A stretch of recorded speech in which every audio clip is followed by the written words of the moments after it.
So let me introduce you to Sarah Isaac. Sarah is an associate managing attorney at Disability Rights California in the Pathways to Work practice.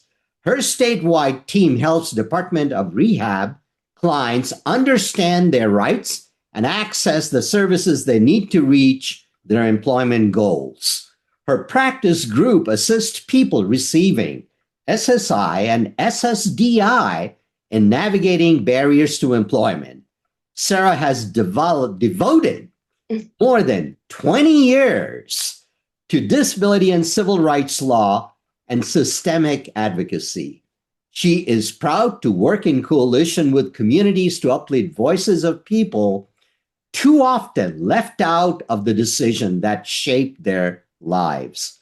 So without further ado, please join me in welcoming Sarah Isaacs. Sarah, the floor is yours. Thanks so much, Bobby. I really appreciate the warm welcome. My pronouns are she, her. A quick visual description. I'm a white woman wearing black glasses. I've got wavy brown hair with some salt and pepper mixed in and a maroon top. And my background is the Disability Rights California. July is Disability Pride Month background with the Disability Pride stripes. And my name sign is Sarah. It was given to me by my niece, who's hard of hearing. And as a person with disabilities myself and a mother of somebody with disabilities, I'm just so pleased to be here with all of you celebrating the 36th anniversary of the ADA. And I'm coming to you from the Bay Area, the birthplace of the disability rights, independent living movement. I wanted to thank the Statewide Disability Advisory Council for the vital work that you do to help push California to be a better employer for people with disabilities. And Bobby, to you specifically, I really appreciate your leadership with the council and ACSET, and I know you've collaborated with a lot of my colleagues at DRC over the years to push some important legislation. So nice to meet you virtually, and also to you, thank you, Alex. So a little background of Disability Rights California. We're a nonprofit organization that was founded in 1978. Many of our staff members have disabilities, and we work in partnership with disabled people across the state and nationwide to defend rights, advance opportunities, grow power, and expand support for disability justice. The formation of DRC and the other similar protection and advocacy agencies in the other states were part of that wave of civil rights activism that ultimately led to the passage of the ADA. So we're really proud of our roots. Take a sip here real quick. The fifth. Whoops. Okay. Is there sound over here? Let me close that. Pardon me. Okay. So, of course, prior to the passage of the ADA, there was very much an out of sight, out of mind mentality for people with disabilities.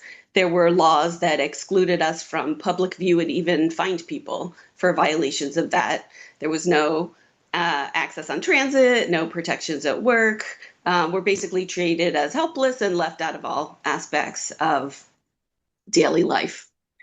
Now, you can't go a day without seeing an access sign in parking, in buildings, BART stations, restrooms, etc. Whether or not they're actually accessible is another story, but it's definitely a massive step in the right direction. So at the beginning of my career, I actually did ADA access cases. And so 20 some years later, I still can't walk into a restroom without noticing like the height of the toilet seat and the grab bar locations and the levered hardware and the weight of the door. And unfortunately, there's very few of them that I see that are fully compliant. And the ones that I do, sometimes then people will throw in a decorative feature like a table or a carpet or something that then messes with the wheelchair turning radius or creates unnecessary friction. But it's incredible to me, how much like night and day shift it is, at least because, since the passage of the act. And so I actually thought it would be fun if folks want to use that reaction feature at the bottom, there's a react heart. But if anyone wants to give a symbol, if you've encountered, like in the last week, like a disability access sign in parking or a restroom or a curb cut or a sign interpreter or some other sort of access, just so we can recognize, yes. So like it's so heartwarming to see that it's such a part of our daily life now. We just see it everywhere we go. And in addition to the law, it's really just changed the culture in terms of how we show up in media and just random places. I had opened a Cracker Jack prize, which I think is surprising itself that they still exist. But my prize was like a sticker of somebody playing wheelchair basketball. And I'm like, this is wonderful. We've really like arrived that it's just part of the natural culture. And on a personal level, I can say that I actually wouldn't be an attorney if it wasn't for the ADA, because I benefited from reasonable accommodations when I took the bar exam. I had time and a half, and I had a special ergonomic setup so that I could actually type. And so this really like enables me to appreciate the depth of what that means to have access. And it's really life-changing when it comes to employment. And sometimes it's just something that's small and inexpensive, such as being able to work remotely. As we know, that's a big issue for folks with the state wanting to be able to thrive at work by working remotely. And that's what inspires me to do this work and keep fighting for that. So in terms of, like I was saying, in like other visibility, now when you turn on TV, like mainstream shows and film, there's characters living with, characters living with mental health disabilities, people who are deaf, blind, autistic, physical disabilities. Again, it's not always exactly how we want to be portrayed, but a lot of it is really phenomenal. And I think there's like a growing number of actors with disabilities that are actually playing the part. And then not just on the screen, but then behind the camera, where there's people with disabilities who are telling the stories and working on all aspects of production and writing them and filming. And that representation is huge, and it's really making a difference on how we're perceived. And of course, not just in the arts, but in business, education, government, employment, we really show up everywhere.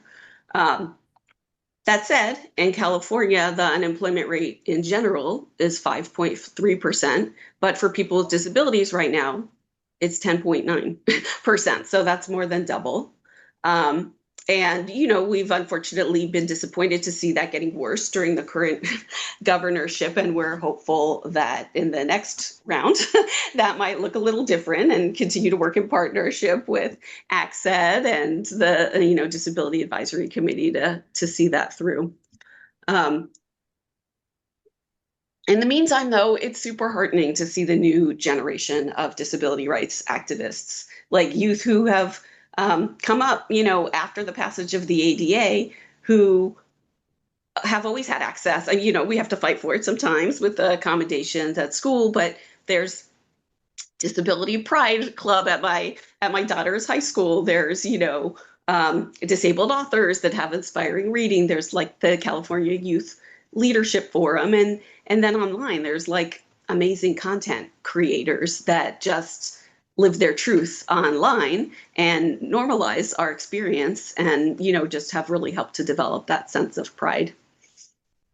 We're also seeing the growing move towards disability justice. So not just the basic, few people across the line, but everybody, making sure that nobody is left behind and that we're working in solidarity with other movements.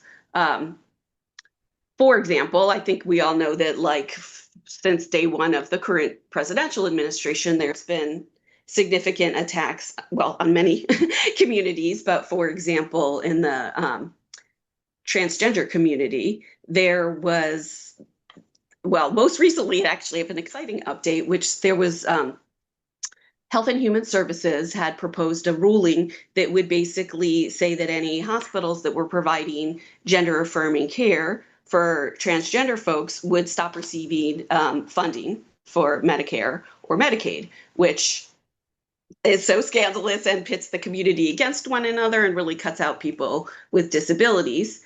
And there was a groundswell of support. There was over 30,000 people that wrote letters opposing it. And just earlier this week, they decided that they're not going to move forward with that proposed measure. So it's nice to know that we can make a difference. I mean, similarly with the budget process, there was some pretty nasty cuts and income limits, for example, in California that were proposed. And again, there was lots of activists getting out there and working in solidarity, and we're able to reduce that. And, so I think it's sort of like for each positive thing, there's the challenging things that we're weighing, but we have to kind of draw on our victories as the inspiration. So, I mean, another unfortunate trend we're seeing is to basically try to criminalize people who are unhoused. And according to the Department of Housing and Development in California, 78% of folks who are unhoused are people with disabilities. So again, it's a big crossover with our community. And we're seeing more laws where people are kind of criminalized again, like these old school ugly laws where we're out of sight, incarcerated, disproportionately targeted, particularly people of color who have disabilities, folks who are immigrants with disabilities, having terrible outcomes in detention facilities, not having access to medication, to wheelchairs, to interpreters, all the things that we need to thrive. And so, in light of this, rather than despairing, I like to look back at some of our history and remember where we've come from. And, reflecting on, for example, the incredible sit-ins in San Francisco that led to the passage of the 504 regulations. And, we had the support of the Black Panther Party sustaining it. So it went on for 28 days. And we were able to have access to food that the people whose shoulders I now stand on. But then after that, there was the backlash. And the Reagan administration decided that they wanted to try to deregulate and, attack the disability community, which sounds kind of familiar. But again, the community mobilized, and there was so many people that went and met with high-level government officials. I guess at the time that initiative was run by George H.W. Bush, who amazingly would go on to sign the ADA because he actually started meeting people and listening to our stories and hearing seeing people protesting and all of the letter writing, and it actually makes a difference.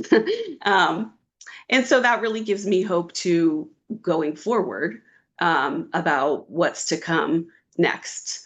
I know that really the pendulum tends to swing all the time. And, we have the terrible things, we have the better things. Now it's kind of a challenging time. So I'm just really looking forward to the pendulum swinging again for a really barrier-free future and just paving the way for what's to come. And not just really regaining what we've lost, but moving to a place where it's really accessible for everybody. And I just wanted to share too that so in Jewish tradition, which is my culture, it's it's customary to give gifts or something in the increments of 18, because the number 18, the word chai is in Hebrew life has a numeric equivalent of 18. So it's customary to give gifts, and $18 or double chai is 36. So I can't go without mentioning on this double chai anniversary of the ADA that I just want to wish a long life to the ADA for the future, and just hoping to see it continue to grow and blossom into a barrier-free tomorrow that's accessible for everybody. So I just want to end by saying happy Disability Pride Month. And thank you so much for having me. Really appreciate this opportunity. Well, thank you, Sarah. That was fantastic presentation. And you have a few minutes for a Q&A session from now is the time for the public the audience to ask question. Sarah is here. Just unmute, ask the question, raise your hand, ask the question. Any way you want to convey it through text or whatever, chat, you could do so as well. One question that comes to mind, by the way, I really like hearing about the cultural rule about the doubling the 18. That's really good. I would go like, 3 times that much. Oh, yeah. Oh, it does sometimes. Yes. That's what we're hoping for the future. Yes. It's a good multiplier. Mhm. Alex, you have your hand up, so you go first. All right. Thank you for the presentation. I love hearing about history and how things have changed with regards to people with disabilities in the employment realm.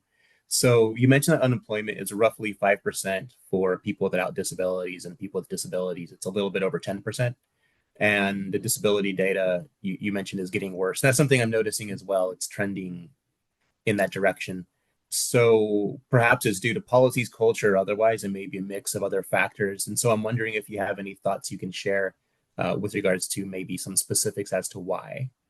Sure. Thank you for asking that question.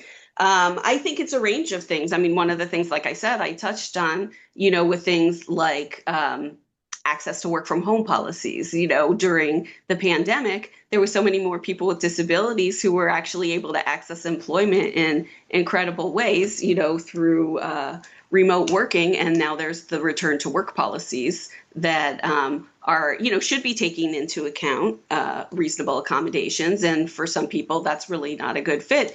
And we already know that it's not necessary and people can be successful. But there's been, thank you, return to office. Right, still working, but trying to be there in the physical.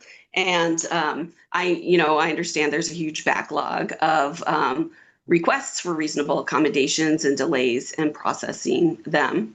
I think we still have more to do in terms of reducing stigma, of helping people to understand the value that we contribute, and, the ways that, like, navigating the world as a person with disability takes a lot of creativity in a world that's not really built for us. And we can bring those strategies to workplaces and add a lot of value. But it's a process of helping people to recognize that and not feel like, oh, I'm being charitable for hiring somebody, or I'm not, or I'm not going to because it's going to cost me too much, or because people can't do the job as much. And then, as I mentioned, we're hopeful with, like in California, if there's a strong stand with the leadership and really making a commitment to try and increase those numbers. I know in other states, for example, in Minnesota, there was like very active initiative to do that. And, the numbers have increased. I mean, again, across the country, we need to see this more. And it doesn't help that right now there's really an assault on our community politically in all directions, and trying to roll back these things. But again, I feel like the more pressure there is, the more it empowers us to fight back and really show up in ways that let people know we're here to stay and we have a lot to offer. Thank you. Thank you. Appreciate the answer. I don't want to jump in with my next question until I know if there's anybody else that has any questions. Well, I want to follow up on that return to office. Are you getting a lot of complaints about the reasonable accommodation process? People, that process is being slowed down by the virtue of the volume and, the present development and so on, or? It's definitely something that's on our radar, and we've heard peripherally. I mean, the work that I do specifically, the client assistance program, is kind of narrow. Like, it was actually established in the Rehabilitation Act that we're there to help people navigate the DOR process, the Department of Rehabilitation. So mostly, folks are trying to access services that enable them to work, but in truth, the people that work there too are, state employees and with disabilities who often aren't able to access the accommodations they need to do their work. And then, of course, it makes them harder to people that they're trying to serve, and of course, their own experiences. So absolutely, unfortunately, we're hearing that. So what advice do you give them just from the advocacy standpoint when people come to you and say, look, I'm having a problem, like, let's say, like you mentioned, your employee or whoever else that might need, and they're struggling to get that accomplished, yet they're required and mandated to return to office 4 days. And if not, they might utilize their leave or any other available benefit that they might have. So, what advocacy standpoint that advice that you generate for them? Being public about it. I know there's people that have been really taking advantage of public comment opportunities, been very active with their unions, trying to lift up claims through that way. I really think that our voices together collectively make a huge difference, and we're all stronger together. So yeah, I mean, like I said, the specifics of what we're doing, we're very much mandated to help people who are receiving DOR services, and so it puts us in a tricky position about how much direct advocacy we can do for the employees, anyway, you get the gist. Right. But we really love to help people understand their rights and feel empowered to really exercise them and recognize that you're not alone, and that it's worth the fight, and that, we really value you being out there in the field. I mean, from home, remotely, but I mean, working for the state. Disability Rights California has done a lot of legislative work as well, co-sponsored bills, and try to solicit support from the lawmakers. Are there any pending bills that you want to promote or share with us that might be beneficial for a person with disabilities that Disability Rights California now working on? I really appreciate the question, and I should have been a little better prepared. I should say that the way that it works at DRC is we have many departments. So we have our policy and legislative unit that does a lot of that, and then some of our attorneys working collaboration. So there's a lot of things that our colleagues are very active with right now that I'm less on top of, but I will put in the chat the link to our legislative thing so people can learn a little bit more about it.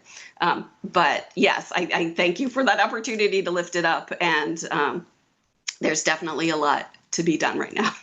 No, I totally understand. So any other question from the audience, people that are listening in? We have Sarah Isaac from Disability Rights California. Please unmute, ask your question, or raise your hand, whichever way you want to present. If not any questions, I was going to jump back in just for a moment. So I want to say that such treatment that you were talking about of people with disabilities is a big driver of what gets me to do more for the disability community that I can do. And also, I wanted to touch on the topic more about RTO. So working from home was what I saw, at least from reading and also for conversations with people with disabilities.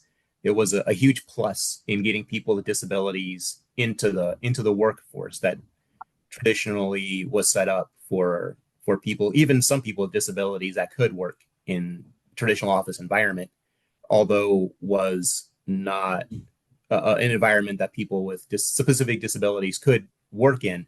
And so I've spoken with people that they've had concern about even applying for jobs due to aspects of either hybrid, or even if they were posted as 100% telework, they were hearing that jobs were being transitioned into being at least some component of requiring an in-office presence. And so that was dissuading people from even applying for these jobs. And with that, I'm wondering, do you see or foresee that issues with disability employment in the state increasing, or additionally reasonable accommodation issues increasing as of the effective date of the RTO, which was July? It's a real concern for sure. And I appreciate what you're saying too about that chilling effect of people being even afraid to apply or trying to apply and then not hearing back about reasonable accommodations by the time that they would need to start working, and maybe withdrawing themselves from the pool. I would hope that people would continue to apply anyway, put themselves out there, make a record of it, be able to document if they're not able to access their employment, but they are capable of performing those those duties. You know what I mean? It's like the with or without accommodations, and it really matters. Do you actually have to be there, or can you perform it from home? Because we know, like I was saying, during the pandemic, a lot of people are able to maybe even be more efficient, more effective from home. So, yes, I mean, it's, and also, again, like, I think you guys are probably well aware the backlog of requests for accommodations and people just going months and months without getting responses. And then it really impacts their ability to be able to move forward with the process. So, yeah, I mean, again, we got our work cut out for us, right? But yeah. Thank you. I see two people with their hands up. Yeah. I don't know, Bobby, if you saw who went first. Mercado, please unmute, ask your question. Hi there, Sarah. Thank you so much for your presentation. I work for a particular department that's 100% in office. The individual that is the employee does have a hidden disability, and most people are not aware of what that disability is, but it's highly deadly. It's very serious, and she is not allowed to do remote working or any teleworking.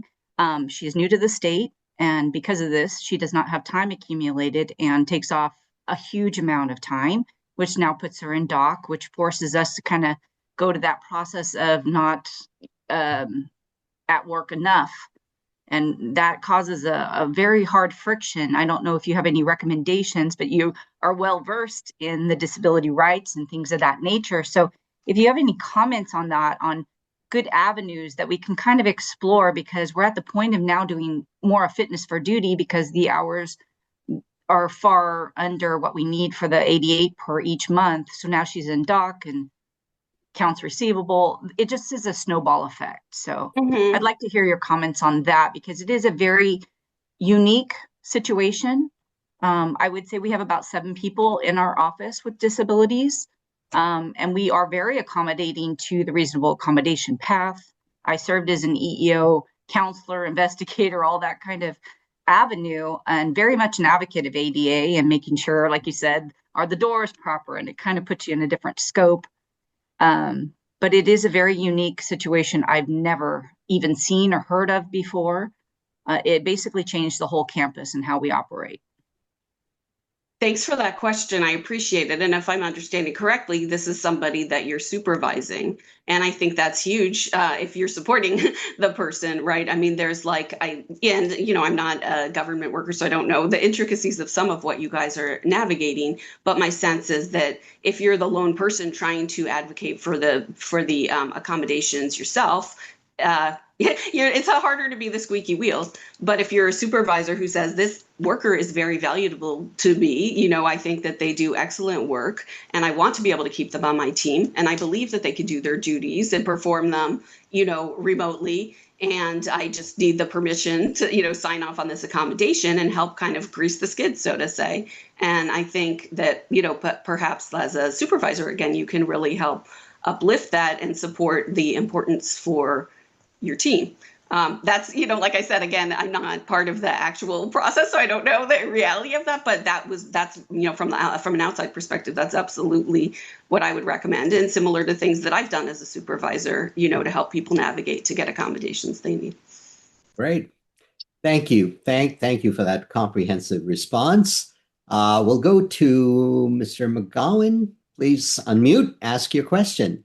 It's a sort of a question comment, maybe just to get your 2 cents on it, but particularly for just on the topic of RAs, I've had to process a few accommodations recently. And one of the things I would really strongly recommend is to have, to the extent you're able to influence the person requesting the RA, to really have thought through what they need, come with a complete package. I've looked at assistive tools. I know what I can use. You know yourself and what will help you do your job way better than the people in EEO or CRO or human resources. And there's no slight on those people, but there's a wide range of things that we might need assistance with. And there's been a little bit of sometimes it's, well, hey, I just need to telework Well, right now there's some cynicism. I think a lot of people are saying, I just need to telework. So, and I'm not just getting on telework, but just to come forward and say, I've looked at this, I need this. If we could invest in this, that would make it work for me. If we could do this, it would make it work for me. If we could do this, I don't know necessarily which one you want to pick or if there's a cost issue or how we might go about it, but I want to make this work. Here's the things I've seen in my limited experience. Those RAs get processed more quickly than if it's sort of like, well, make it work for me. And then you put it back on the state to try and figure out a solution, or your supervisor to figure out a solution who may not understand it nearly as well as you do. So I don't know if you have thoughts on it, but I just Oh, want to. absolutely. Thank you so much. I really appreciate you uplifting that. It's, the person that's experiencing the challenge is closest to the solution too, right? The nothing about us without us. And so you as the person with disabilities are the best person to know what supports you need in order to be successful. And you're right, documentation is key. And I didn't get to see the full chat, but I noticed somebody talking about the interactive process, right? And so if somebody is suggesting an accommodation that doesn't meet your needs, you have that opportunity to say, no, that doesn't work for me, but this does. And I can demonstrate it. And so absolutely the more, yes, thank you, that's great. The Job Accommodation Network is phenomenal in terms of resources, suggestions, consultations, information. It's good. There's ways that it's structured towards employers to help them understand and employees to understand your opportunities.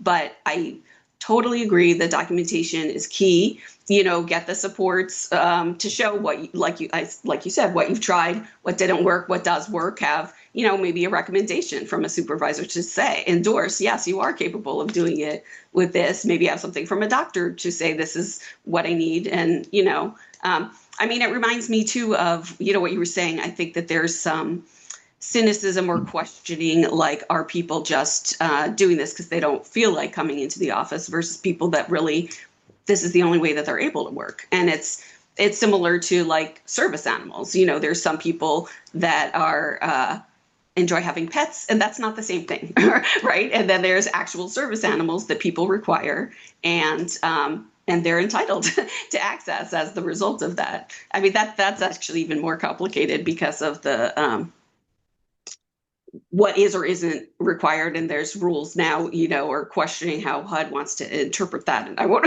open that can of worms, but the bottom line is that I totally agree with you that documenting that and demonstrating the clear reasons and why that is your right is a really is a good way to moving closer to reaching that goal.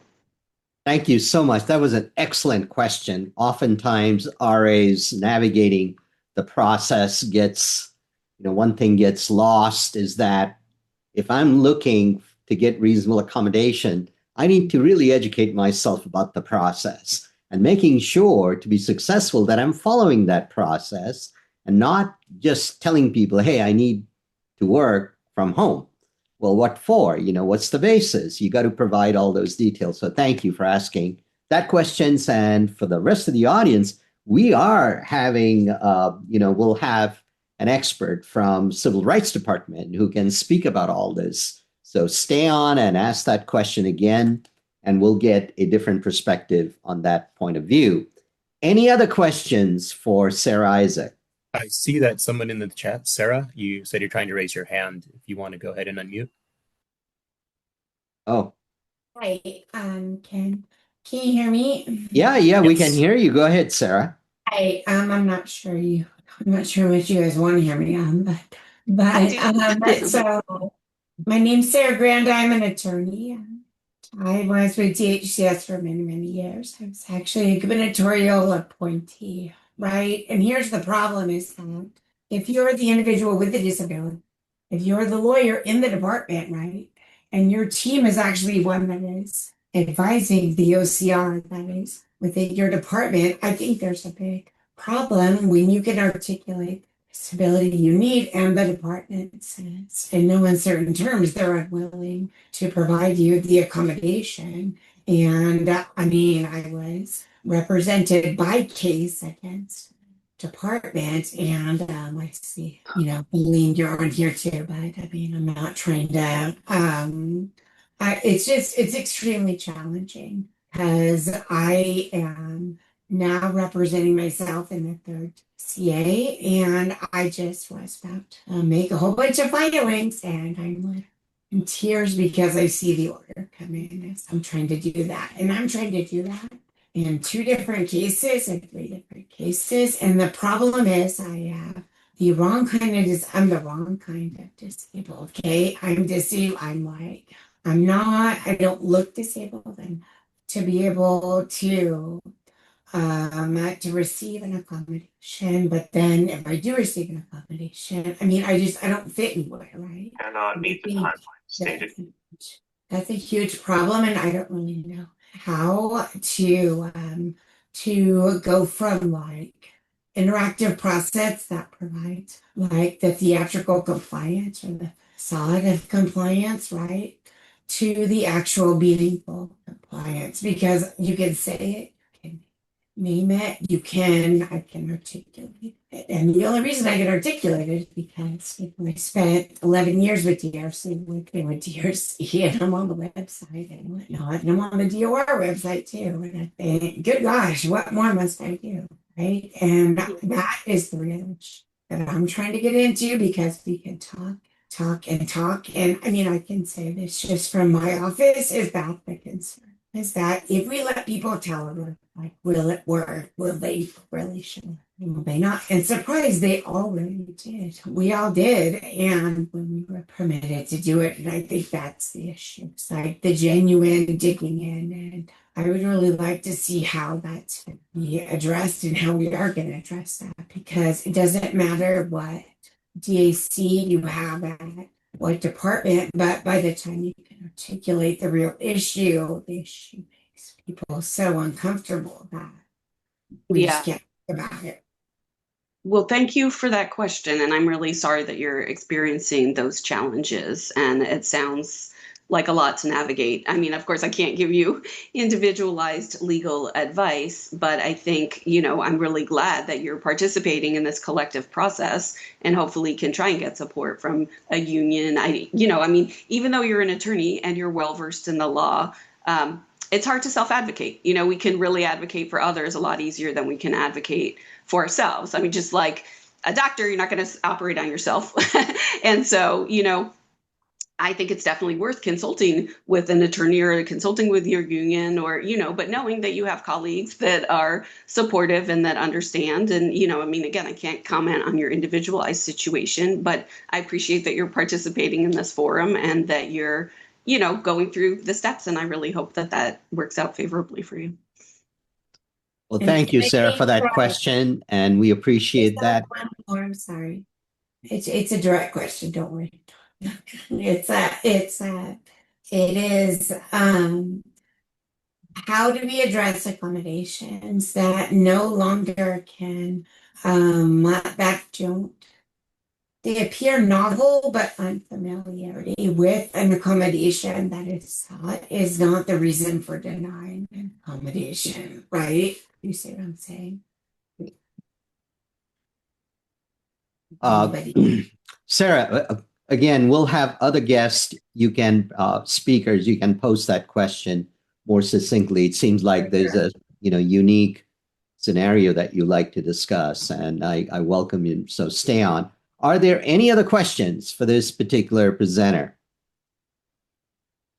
I was going to ask a question if nobody else. Yeah, and hopefully this would be a quick response. So on policy and work culture of people with disabilities, do you know of or have you heard of any history or perhaps legislation or otherwise requiring employers to have a prescriptive type of training series to improve work culture and treatment of people with disabilities in the workplace to not just raise awareness, but instead inclusive acceptance and equity for people with disabilities in the workplace?